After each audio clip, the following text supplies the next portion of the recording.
Muy breve, si podéis por favor ir sentando. Bueno, no sé si queréis sentaros o preferís. Vale, pues yo voy a ser muy breve porque, como comentaba antes, ahora sí que vamos un poquito ajustados de tiempo. Yo solo quiero dar las gracias a las personas que habéis venido, os habéis desplazado y habéis venido hasta aquí. Daros las gracias también a las personas que estáis conectadas y nos estáis siguiendo. Por supuestísimo, dar las gracias a todas las personas que, los profesionales que habéis intervenido hasta ahora, porque el contenido no puede ser más significativo y importante para nosotros. Quiero darle un abrazo a la doctora María del Prado y quiero agradecer también a la doctora María Bravo su interés hasta el último momento por acompañarnos en esta mesa y que finalmente no ha sido posible.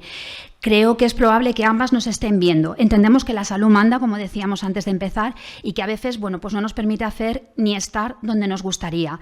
La mesa se queda igualmente muy bien defendida. Nuestra mesa de atención a las personas con enfermedades autoinflamatorias en los últimos 10 años y tendencias futuras va a estar compuesta, o las intervenciones van a ser las del doctor Ángel Robles, médico especialista en medicina interna, que desempeña su trabajo desde la unidad de enfermedades autoinmunes sistémicas del Servicio de Medicina Interna del Hospital La Paz, CESUR, y la doctora Chamaida Plasencia, médica especialista en reumatología, que desempeña su trabajo desde el Servicio de Reumatología del Hospital Universitario de La Paz. Muchísimas gracias.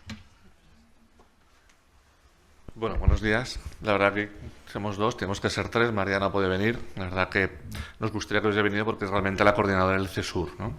Ella es inmunóloga. La verdad que el 99% del trabajo lo ha hecho Chamaida, lo va a contar Chamaida, la doctora Plasencia. Quizá el venir aquí los tres es transmitir esta idea que ya ha ido saliendo de la multidisciplinaridad, ¿no? De lo complejo que son estas enfermedades, de cómo nos necesitamos. Y a veces dentro del hospital esto no es tan fácil como uno desde fuera pensaría, ¿no? Y para mí yo creo que es una cosa novedosa que estamos haciendo, que es intentar confluir en el abordaje de estas enfermedades tan complejas, que tienen tantos aristas aún por acabar de pulir, pues trabajar desde ayudarnos, ¿no? Desde cada uno de sus posicionamientos, los conocimientos, los perfiles particulares que cada uno manejamos. Y en este sentido, y agradecer eso a la doctora Plasencia, porque el 99% de las charlas la ha preparado ella, la ha hecho ella, yo solamente he estado de aprendiz mirando. Y no, pues yo creo que les dejo eso. Y solamente decir una cosa muy importante también, dar las gracias por venir un sábado aquí, gastarse el dinero. Sé que no es fácil, sé que a veces uno se va, pues que hemos ganado, hemos conocido gente. Yo creo que esto es bueno, ¿eh? El asociacionismo de pacientes es una clave fundamental para que mejore la asistencia, particularmente en las enfermedades raras. Cristina nos ha hecho una cosa, nos ha posicionado. Hay algunas enfermedades que se estudian mucho por la industria cuando son raras, hay otras enfermedades que se estudian mucho porque son muy prevalentes, y otras 12 donde realmente el paciente y la familia tienen que ir empujando para que se hagan cosas adelante. Muchas gracias, lo dejo con la doctora Plasencia. Buenos días, muchas gracias por la invitación. Para mí realmente es un placer estar aquí y antes que nada os quería felicitar por realizar este tipo de jornadas que ya veo que es un éxito y que lleva mucho tiempo, porque es una forma de poder interactuar de forma más cercana los profesionales con los pacientes, y yo sinceramente estoy aprendiendo muchísimo de estas jornadas. Y muchas gracias por la presentación, Ángel, pero realmente quien ha aprendido soy yo de ti, tú lo sabes muy bien. Tenía este ejemplo de adjunto siempre de residente, y aunque somos de servicios diferentes, pues la verdad es que en el hospital ha sido fácil mantener esta colaboración que vamos a ir viendo poquito a poco y por qué ha surgido. Esta es inicialmente la agenda que quiero seguir. Primero, dar una visión global de los primeros pasos de las enfermedades autoinflamatorias. Luego el escenario actual en el que nos encontramos, y ya luego nos queremos centrar un poquito en contarles nuestra experiencia en el hospital. Y entre todos vamos a reflexionar un poco en qué situación estamos ahora y a dónde vamos. Bueno, como ya decía muy bien Juancho, había descripciones sindrómicas, pero realmente las enfermedades autoinflamatorias para los profesionales son algo muy reciente. Las primeras publicaciones salieron en el siglo XX. Y de hecho, si soy sincera, yo tampoco tengo muchos años, que tengo 43, creo yo que tampoco soy tan mayor, y en la carrera casi no estudiamos estas enfermedades. Entonces, realmente es enfermedades frecuentes que son poco conocidas y que en los últimos años, como bien decía Juancho, ha crecido de forma exponencial. Y esto se repercute en que la definición de las propias enfermedades autoinflamatorias también ha cambiado de una manera sustancial, ¿no? Desde las primeras descripciones que se centraban en describir episodios recurrentes de fiebre, con ausencia de autoanticuerpos y lo centraban mucho sobre todo en el gen MEF, a descripciones más actuales donde ya se centran un poco más en hablar en el mecanismo, ¿no? Donde ya empiezan como defectos o disregulación, porque no solo son defectos, hay disregulación del sistema inmune, donde hay una gran participación del sistema inmune innato, pero luego veremos que hay solapamientos con otros sistemas inmunológicos y que hace que se produzcan enfermedades con cuadros de inflamación recurrente. Pero claro, en la práctica clínica, cuando nos sentamos en nuestra silla y vemos a los pacientes delante, a todas las personas que nos vienen contando los síntomas, pues lo explican muy bien las compañeras de antes, no todo es blanco o negro, realmente hay un gran solapamiento. Y esto es algo que se refleja muy bien. Hoy en día se tiende a hablar mucho de enfermedades inmunomediadas, enfermedades que afectan al sistema inmune. Y tenemos dos grandes grupos conocidos, ¿no? Las autoinflamatorias y las autoinmunes. Y hay algunas de ellas que podéis ver que están aquí en la esquina que se diferencian bastante bien. Cuando tú ves a un paciente y dices, oye, pues esto yo sospecho en primer lugar esto, aunque en medicina nada es al 100%, pero realmente hay un gran grupo de enfermedades que se solapan. Y eso lleva a que tenemos diagnósticos diferentes al principio, hay un gran retraso diagnóstico, vemos que tienen unos diagnósticos que no responden bien al tratamiento y por ello es importante intentar siempre tener una mente muy abierta en este tipo de enfermedades. Y entonces queda claro que tenemos un reto diagnóstico, ¿no? En nuestra práctica clínica, pero es un reto diagnóstico que tiene una clave y que lo decía muy bien antes nuestra compañera, que hay que sospecharlo. Lo que no se sospecha seguro no se va a diagnosticar. Y cuando vamos a ver a la cantidad, y seguro esto os ha pasado a vosotros, en la cantidad de especialistas que habéis visitado antes de llegar al diagnóstico, somos muchos. Todos tenemos esta responsabilidad. No tenemos la responsabilidad de saber, porque saber de todo es muy difícil en este mundo, sobre todo cada vez se describen más enfermedades. Pero sí por lo menos decir, oye, esto no me parece tan típico, hay que sospecharlo, ¿a quién le puedo preguntar? Y es muy importante en nuestra profesión ser humildes, porque no vamos a saber de todo, ni incluso yo dentro de la reumatología no domino todos los campos, entonces saber a quién tenemos que preguntar. Principalmente las enfermedades autoinflamatorias vais a tener contacto con pediatras o atención primaria de forma inicial, pues por fiebres recurrentes, lesiones cutáneas. Con dermatología es otro especialista muy frecuentemente que vais a visitar en los inicios, pero como podéis ver también con infectólogos, con internistas, con reumatólogos. Es decir, al final somos muchos los que, aunque no seamos especialistas en este campo, tenemos la mínima responsabilidad de sospechar que algo raro va ahí. ¿Y cómo podemos diferenciar o qué datos a los clínicos nos pueden orientar un poquito para diferenciar, por ejemplo, entre dos cosas que se confunden mucho, que es autoinflamación y autoinmunidad? Pues sí, empezamos por lo más sencillo, a ver si aquí.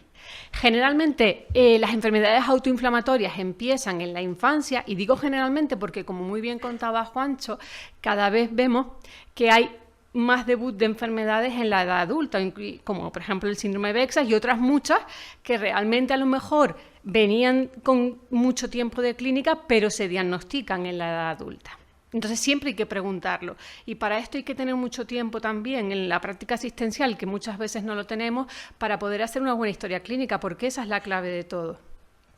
En la autoinmunidad generalmente empiezan por la edad adulta. Síntomas principales que nos tienen que hacer a los clínicos sospechar la autoinflamación, pues fiebre recurrente. Es verdad que las enfermedades autoinmunes también pueden tener fiebre, pero no es algo tan frecuente que sea recurrente. Manchas en la piel, urticaria, dermatosis neutrofílica, seguro que son lesiones que os suenan mucho. Dolor abdominal, que muchas veces no sabemos filiar muy bien. Úlceras en la boca, las aftas, ¿verdad? Y en enfermedades autoinmunes también se pueden dar estos síntomas, pero generalmente, aunque se solapan muchos de ellos, también hay otras diferencias que nos van a ayudar, ¿vale? Y sobre todo en las enfermedades autoinmunes también nos va a ayudar y a veces confundir, pero en general ayudar la inmunología, porque vamos a ver que hay autoanticuerpos específicos de esas enfermedades que habitualmente, y digo habitualmente porque algunos autoanticuerpos aparecen porque se solapa autoinmunidad y autoinflamación, no aparecen en las enfermedades autoinflamatorias. ¿Y por qué es tan importante? Y lo habéis vivido todos, y lo decíamos antes y se comentaba. Pues porque los tratamientos que van bien para las enfermedades autoinflamatorias probablemente no sean los mismos que para las enfermedades autoinmunes. Y entonces ahí estamos tratando enfermedades que realmente no terminan de responder. Ahora vamos a ver un poquito esta visión que ya hemos visto del escenario a el escenario actual que tenemos en las enfermedades autoinflamatorias. Creo que esta diapositiva la hemos usado todos y realmente la odiamos todos, pero es que refleja algo muy sorprendente y muy claro, y es que, fijaros, desde las primeras descripciones hasta aproximadamente el año 2012, cómo se describía algunas mutaciones genéticas y el boom que tenemos en los últimos años. Comprenderéis que el cerebro humano sigue siendo igual de limitado ahora que hace 20 años. Imposible que no sepamos todas estas mutaciones. Tenemos que tener herramientas y apoyarnos muchos entre todos. Pero es muy importante el saber que este gran conocimiento, y ahora veremos aparte a por qué se puede deber, nos va a explicar a muchos pacientes que no sabíamos dónde enfocar.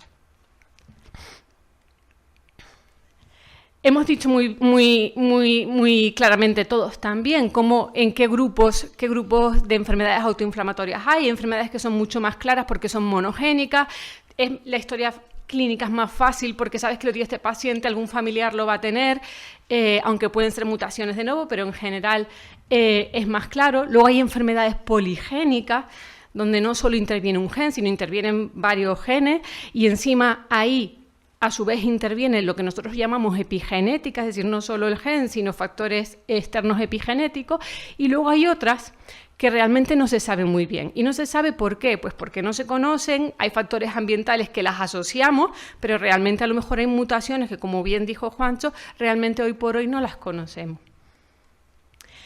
¿Y qué punto ha sido clave para ese avance de los últimos años? ¿Qué ha hecho que lleguemos a detectar una mayor cantidad de mutaciones asociadas a enfermedades autoinflamatorias? Pues algo clave ha sido la genética, ¿no? Como muy bien ha explicado, la secuencia masiva. Eso nos ha permitido poder identificar mutaciones. Otro aspecto muy importante es que gracias a eso hemos conocido nuevos mecanismos implicados en las enfermedades autoinflamatorias, y conocer los mecanismos es la clave para saber los tratamientos, y eso lo veremos luego, ¿vale? Luego, además de tener esta gran Big Data, tenemos que tener avances informáticos que nos permitan interpretar bien, porque de nada nos vale tener grandes bases de datos si no sabemos filtrar bien esa información. Y nos tenemos que apoyar no solo de profesionales clínicos, sino profesionales de un perfil más técnico, como son los bioinformáticos, que nos van a ayudar a depurar bien toda esa información para intentar ver dónde están las coincidencias. Y esto no es un trabajo nada fácil. Y luego el diagnóstico más preciso, es decir, cada vez tenemos intentar asociar fenotipos, que es los síntomas que tiene el paciente, con genotipos. Y esto es complicado y es que es un escenario muy frecuente porque, primero, no todos los síntomas aparecen de repente al mismo tiempo, sino son síntomas que van apareciendo a lo largo de la evolución de la enfermedad, y a veces identificar al principio un fenotipo que cuadre con una genética es complicado. Y os pongo esta tabla no para que entendáis las vías de tratamiento, sino porque tiene un enfoque muy claro. Es decir, ¿por qué insistimos tanto en que es importante conocer las vías afectadas en cada una de estas enfermedades? Pues porque los tratamientos que pueden ir bien para unas o para otras no son los mismos. Entonces, si podemos, que no siempre se puede, si podemos intentar identificar las vías que están produciendo alteradas en esas enfermedades autoinflamatorias, sabremos qué fármacos de los disponibles hoy pueden mejor ir para unas enfermedades que para otras. Y ahora les quiero contar pues un poquito nuestra experiencia de enfermedades autoinflamatorias. Realmente esto también lo hemos presentado todos, ¿verdad? Hay 5 sesures a nivel nacional, hay algunos que son de pediatría y edad adulta. El nuestro es de edad adulta, aunque, como veréis, trabajamos de forma conjunta con los pediatras, y ahora entenderéis muy bien el racional de todo. ¿Por qué surgió la iniciativa en nuestro hospital? Pues porque nos dimos cuenta que trabajábamos en islas, y esto es algo que me enseñó un catedrático hace mucho tiempo, que el que intenta construir cosas en islas no termina de construir el continente. Y es verdad. Si yo me pongo como reumatóloga a ver pacientes, Ángel como internista, inmunólogo, al final son enfermedades que tienen síntomas que afectan a todo el sistema y tenemos que trabajar de forma conjunta. Y es más fácil que tengamos un sitio o una organización donde todos podamos estar unidos que no irnos a buscar cuando acaba la consulta que tú no tienes ni el cerebro para poder pensar lo que te está comentando el compañero. Y entonces, pues intentamos la ideología de construir un continente entre todos. Y ahora mismo tenemos un equipo multidisciplinar. Estas son las personas principales implicadas en el CESUR. Las principales especialidades son dermatología, farmacia, inmunología, medicina interna, reumatología pediátrica, reumatología de adultos, pero también hay otras especialidades con las que colaboramos, aunque fijamente no están ahí, y que invitamos a los comités cuando hay pacientes que tienen afectación de ese dominio. Por ejemplo, digestivo, oftalmología, anatomía patológica también es muy importante, ¿vale? Y les queremos explicar un poco cómo funcionamos. Surgió hace unos años, tenemos el CESUR de autoinflamatorios, y dentro del CESUR hay una cosa que surgió, un proyecto previo, que es el Comité EMMA, que yo le tengo mucho cariño porque mi hija pequeña se llama así, pero fue un proyecto que se creó desde el hospital para intentar fomentar esto de la multidisciplinaridad en el hospital, en el manejo de enfermedades autoinflamatorias. Entonces, por una parte, los pacientes al comité EMMA, que se celebra mensualmente el comité, pueden ir derivados de cualquiera de las consultas. Actualmente el comité se celebra en el edificio de infantil, entonces presencialmente solo vemos a los niños, pero sí que tenemos un espacio para comentar a los pacientes adultos con enfermedades autoinflamatorias, ¿vale? Entonces, ahí derivamos a los pacientes a ese comité de las distintas consultas, pues dermatología, medicina interna, reumatología, pacientes que también nos pueden venir, ahora mismo que somos CESUR, derivados de otras comunidades autónomas. Valoramos si ese paciente tiene que ser o no comentado en el EMMA inicialmente, porque inicialmente en el EMMA llevamos los pacientes o más complejos o que tienen mucha afectación multidisciplinar. Inicialmente, si no tiene que ser en los primeros pasos valorar el EMMA, lo vemos en la consulta y pedimos los estudios, y si no, directamente pasa al comité, donde ahí estamos todos reunidos, comentamos al paciente primero, se hace una revisión de toda la historia del paciente, luego vemos también conjuntamente al paciente, a los niños con sus padres, o comentamos a los adultos, y en ese mismo día pues ya vemos si hay estudios que se pueden hacer, por ejemplo, pues sacar una analítica, si hay una biopsia cutánea, intentamos que todo se pueda hacer ese mismo día, que no siempre es posible, ¿vale? Pero lo intentamos. Y ya dejamos, una vez hecho esto, comentamos al paciente, comentamos la decisión del comité allí al paciente y a sus familiares, y dejamos programadas las siguientes visitas. Esto es un poco como nos distribuimos, aunque ahora lo hemos cambiado un poco, pero para que entendáis, tenemos un día al mes donde vamos todos. Tenemos citados a los pacientes, pues primero se comenta el caso, se ve al paciente, a sus familiares, luego hay una decisión del comité de forma conjunta que se le explica. Y una vez que ya el paciente ha sido visto en el comité, hacemos una revisión aproximadamente en 3 meses o menos, dependiendo de las necesidades de los pacientes, porque hay pacientes que tienes que verlos antes. Esto ya lo manejamos un poco según las necesidades. Si el paciente ha tenido una respuesta favorable, pues ya puede seguir en las consultas de cada especialista y no necesitamos comentarlo ahora mismo en el comité. Si realmente no ha habido una respuesta favorable o seguimos teniendo dudas, volvemos a presentar al paciente al comité para tomar las decisiones conjuntas a seguir. Y algo que comentabas tú y que me pareció muy interesante es qué pasa con, por ejemplo, con estos niños. ¿De repente se hacen mayores? No, hay una adolescencia de por medio, hay una transición, y es muy importante que la transición se haga de forma multidisciplinar también, porque pasan de un mundo maravilloso que es la pediatría al mundo adulto, que también es maravilloso, pero tenemos nuestras limitaciones, somos un poco más secos, más arduos. Entonces realmente tenemos una consulta de transición donde los niños entre los 14 y los 18 años se ven en esa consulta de transición, para que luego el paso a la edad adulta a partir de los 18, que no todos son los 18, porque hay algunos que siguen la de transición con 19, 20 años, yo diría que más el criterio es que la enfermedad esté estable para poderlo pasar a la edad adulta, porque al final quien le ha conocido desde bebé es el pediatra, pues tú quieres también trabajar de forma conjunta, ¿no? Hasta que conozcas bien a ese paciente. No es fácil que nos conozcamos todos, ni el paciente a nosotros, ni nosotros al paciente.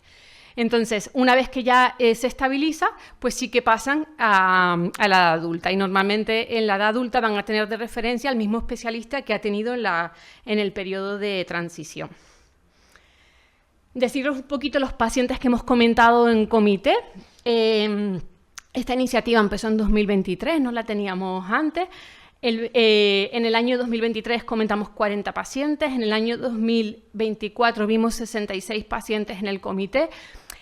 no todos son pacientes, porque me refiero, puede ser que el mismo paciente lo hayamos tenido que ver varias veces porque sea no un paciente controlado, ¿no? Y hasta ahora, en este año, hemos visto 38 pacientes en el comité.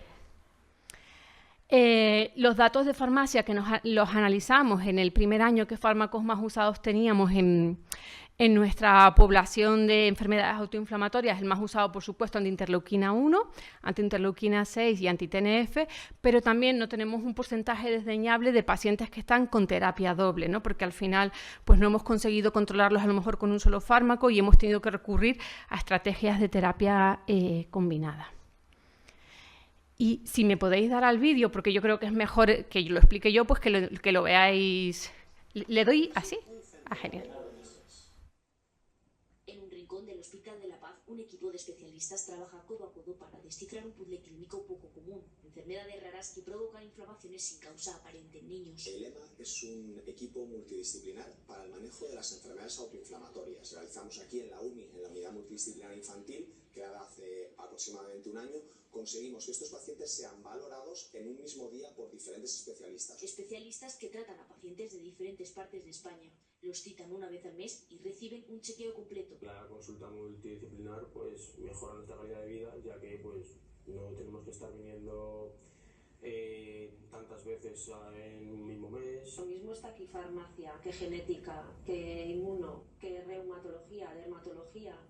Es una gozada. Cada año se descubren más enfermedades de este tipo, algunas tan poco frecuentes que solo afectan a una familia en todo el mundo. En numerosas ocasiones dichas enfermedades son de base genética.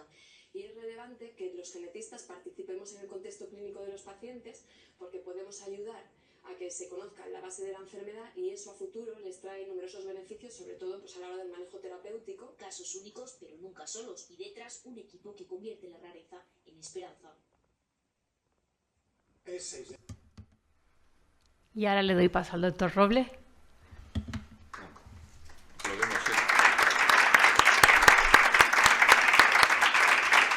Bueno, pues el vídeo está muy bien porque les conoce a la doctora Bravo y al doctor Remesal, que no es coordinador de cirugía, como ponía, sino es reumatólogo pediatra. Pues ya podría ser cirujano también, pero yo quiero acabar con dos puntualidades. Sí, habrá que decir que la consulta de transición es lo más importante, pero los pediatras es una cosa que tenemos que aprender los adultos, que jamás te pasa a un paciente que les pase algo. Te lo pasan perfecto, todo cerrado. Ayer me pasaron un paciente con una enfermedad rara también, una inmunodeficiencia, con 26 años. Y yo cuando me lo contaron dije, hostia, te has pasado. Pero es que, de verdad, es que el informe era tremendo, me revisó todos los efectos y hasta que no te he cerrado todo y pude pasar con su medicación perfectamente puesta y no me la han pasado. Y verdad que eso es una labor que no digo por alabar a los pediatras, sino que es que posiblemente es el paradigma de buen trabajo bien hecho. Entonces es verdad que yo creo que en ese sentido los madres y los padres tienen que estar tranquilos porque los pediatras habitualmente cuando pasan es cuando el caso está muy estable, muy cerrado. Después podrá pasar lo que tenga que pasar. Yo solamente quería decir tres cosas que es claramente responsabilidad también de la asistencia de una enfermedad, que es el fundamental cuidador de una enfermedad, no es el sistema sanitario, no son los médicos, sino son los pacientes. Si el paciente no se cuida, tenga lo que tenga, no hay ningún tipo de solución a la enfermedad que tenga, ¿vale? Entonces, es muy fácil exigir poner el fármaco caro, que el más barato, el que viene, el que está en Estados Unidos, pero aquí no, y sin embargo seguir fumando, seguir haciendo cosas que claramente van a dañarnos. Quería decir en este sentido, además, hablando de las vacunas, por ejemplo, que es un tema muy importante, que las vacunas pueden inducir, por ejemplo, las interferopatías. El otro día tuvimos un brote de una Icardi después de vacunarle de la gripe. No las interferopatías, el virus produce, o la proteína induce un montón de interferón y brotas, eso es verdad. Pero es que la gripe también hace que tengas un brote y posiblemente más grave y en un contexto a veces no tan controlado, ¿no? Y quería decir que es muy importante esto lo que hacen ustedes, debería que informarse, ¿vale? Pero más que informarse hay que ir más allá, ¿no? Y ahí empezó a ver, esto podemos debatir, lo importante, y no todo el mundo tiene que hacerlo, pero sí que dentro del grupo de pacientes tiene que haber no solamente el paciente informado, sino aquel paciente que se empodera, que realmente conoce mucho lo que es la enfermedad, ¿vale? Incluso aquel paciente que se empieza a llamar ya que es el exigente consciente, ese paciente que nunca tiene por qué ser médico, Obviamente, ser médico es otra cosa. Hay que estudiar la carrera de medicina y hay que entender una serie de cosas que ninguno de ustedes va a entender o va a procesar o va a tener nuestro mismo paradigma de procesamiento mental ante un paciente que cuando uno estudia medicina. Pero sí que uno puede comprender muy bien lo que es la enfermedad, los mecanismos más profundos que pueda haber, pero también la cosmología social y asistencial que puede haber alrededor de esto. Y ese es el momento que uno tiene capacidad no solamente para hablar con el médico e intentar, oye, ¿por qué a mí no me vendría bien este medicamento? Y uno se lo explica, pero también exigir al político, y eso es un papel muy importante lo que está haciendo Cristina. Yo creo que estaba pensando, digo, madre mía, yo tengo mis líos, pero lo lioso que debe ser lo del registro. Y creo que es muy importante. Otras enfermedades han conseguido muchas cosas cuando se sabe lo que hay. Por aquí somos muchos, pero ¿cuántos somos muchos? Muchos depende. Esto es como las manifestaciones. El que convoca la manifestación, 16 millones manifestándonos. La delegación de gobierno, 48 personas. O sea, y la foto es la misma, ¿no? La foto y la asistencia es la misma. Pues esto, yo creo que cuantificar las cosas y que ustedes aprendan, no para discutir con el médico, sino para dialogar y entendernos. Creo que es importante. Esto del concepto de paciente empoderado o exigente, consciente, es una cosa que hay que trabajarlo mucho. Otra cosa importante que hay que decir, el médico de atención primaria. Los médicos, incluso aunque ustedes vayan al CESUR a ver a Juancho, a ver a Marisol, a ver a Inma, es importante que cerca de casa tengan a sus médicos. Y particularmente digo, el médico de atención primaria. Y por dos cosas. Primero, porque a usted le van a pasar cosas que no tienen por qué ver con su enfermedad, y puede tener tensión alta, el colesterol, etcétera, etcétera. Y aparte, porque que usted vaya a su médico de cabecera, que el pobre ya tiene lo suyo, y si verá que desde la pandemia para acá ha sido un sitio muy golpeado, y que ahora estamos en la fase ya que ya nos acordamos de la pandemia, ahora estamos ya criticándolos. Es que no me ven, posiblemente no sea la culpa del médico. Si ustedes dicen, oye, yo tengo esta enfermedad, tengo una enfermedad familiar, el médico va por una cara diciendo, madre mía, ahora qué hago yo con este tipo. O una enfermedad mucho más rara, tengo un HIV-18. Pues ya, pero lo bueno es que el médico va a pensar que cuando venga un paciente 10 días después, un año después, con una fiebre recurrente, que le han operado apendicitis, que ha ido 6 veces al hospital por dolor abdominal y que nadie sabe qué es, dirá, hostia, así este va a ser aquel pesado que vino a decirme esto. Y van por... Y esto, como ha dicho Juancho, lo que uno no conoce no va a diagnosticarlo nunca. Entonces, intentar siempre incluir a estas especialidades. Nosotros, por ejemplo, una de las cosas que más nos gusta nos ha dado más allá, porque, como dice Chamelda, pues uno va, busca al inmunóloga, busco al pediatra, busco al dermatólogo y me busco, aunque sea de mala manera, la relación. Pero una de las cosas que más nos ha gustado incorporar, por ejemplo, también es la farmacia hospitalaria. Porque parece que al final son el escudo final donde, joder, no me dan el fármaco porque vale mucho. No, hay que integrarlos en el proceso asistencial y que vean también que lo que hay son pacientes y eso cambia mucho en la dinámica de cómo se gestiona esto. Hablando de farmacia, ya lo había dado muy bien Marisol y no diré, lo importante, a pesar de los pesares, y aquí hay pacientes que han participado en ensayos, lo importante es que os impliquéis en los ensayos clínicos. No sé si en el futuro, entre la inteligencia artificial y el Big Data, habrá otra forma de aprobar el uso de fármacos. Quizá, pero a día de hoy la única forma de hacer que un fármaco llegue a estar comercializado y que ustedes se pueden beneficiar es participar en un ensayo clínico. El ensayo clínico no es un experimento de estos de aquellos que hacían por el centro de Europa en 1939 a 1944. ¿no? Eso. Aquí se hace un experimento claramente con una base de conocimientos y una seguridad que es mucho mayor que el uso del fármaco después de la comercialización. Y por tanto, cuando alguien entra en un experimento de estos, y pueden pasar cosas, a mí nos han pasado cosas, y pueden ir cosas bien y cosas mal, pero realmente esto es lo que cambia realmente, no es un esfuerzo, no diré perdido, pero inocuo, el estudiar mucho la prevalencia, la incidencia, dónde están los pacientes, dónde vienen las patologías y después realmente no hacemos este último paso. Y la gente, yo siempre pongo el modelo del VIH, cuando yo era residente, pues las plantas estaban llenas de pacientes con VIH que iban fatal. Es un modelo a seguir. Obviamente era una enfermedad muy prevalente con otra cosmología de capacidad de presión, otros lobbies de presión, etcétera, pero realmente donde la gente se moría de manera rápida. Y a veces una planta de medicina interna, más de la mitad eran VIHs con procesos complejísimos que no se iban a abordar. Pues el participar en ensayos clínicos, obviamente, con la vivencia de uno si ya podía morir, ha hecho que al principio yo recuerdo de poner 23, 24 pastillas para tratar un VIH, y ahora con una sola pastilla se trata. y la esperanza de vida es la misma que esto. Esto ha cambiado por el esfuerzo, desde luego, del sistema sanitario, de la industria farmacéutica, pero también de los pacientes que fueron valientes y deciden esto. Esto no quiere decir que todo el mundo quiera entrar en un ensayo clínico, el que está fenomenal, hay que siga, pero sí que es verdad esto. Y esto es otro error que yo creo que hay en nuestro sistema, el no conocer los ensayos que puede estar haciendo Marisol en su centro o Juancho en su centro, etcétera, etcétera. Tiene que haber una red de información y ahí la asociación de pacientes creo que también es importante. Y ya cedo ya para que remate su siguiente charla, Chamaya. Quédate conmigo, Yo me ¿no? quedo, sí. Como reflexiones finales, lo que queríamos un poco decir es que realmente habéis visto que sí que hay un avance y va a seguir habiendo un avance en el conocimiento de estas enfermedades, lo cual va a hacer que aumente su prevalencia, por lo menos una mayor diversidad de estas enfermedades. Que yo creo que es muy importante que todos vayamos al camino de construir los continentes, esto de las islas, y yo soy de Tenerife y eso no me lo puedo... Estaba pensando pero, y vengo con Tenerife aquí, pero realmente, pues aunque sea de Tenerife, yo me siento de España, quiero formar parte de algo grande y creo que es la forma en la que funcionan las cosas. Y algo que insistía mucho Ángel era la importancia de que vosotros os informéis y dialoguéis con vuestros profesionales, porque realmente en estas enfermedades algo que he aprendido con los años es que hay que tener una mente muy abierta y ser muy humilde, porque lo que conocemos hoy es muy limitado seguramente lo que conoceremos, entonces decir no a las cosas y muy tajantes no es algo que nos guste mucho en nuestra práctica clínica. Y daros gracias a todos los que estáis aquí, a todos los que estáis conectados por vuestro tiempo, que eso es muy valioso hoy en día, el tiempo, y sobre todo por vuestra paciencia. Paciencia no hoy, sino paciencia a lo largo de la evolución de toda la enfermedad, que os merecéis muy bien el nombre de pacientes. Así que muchas gracias.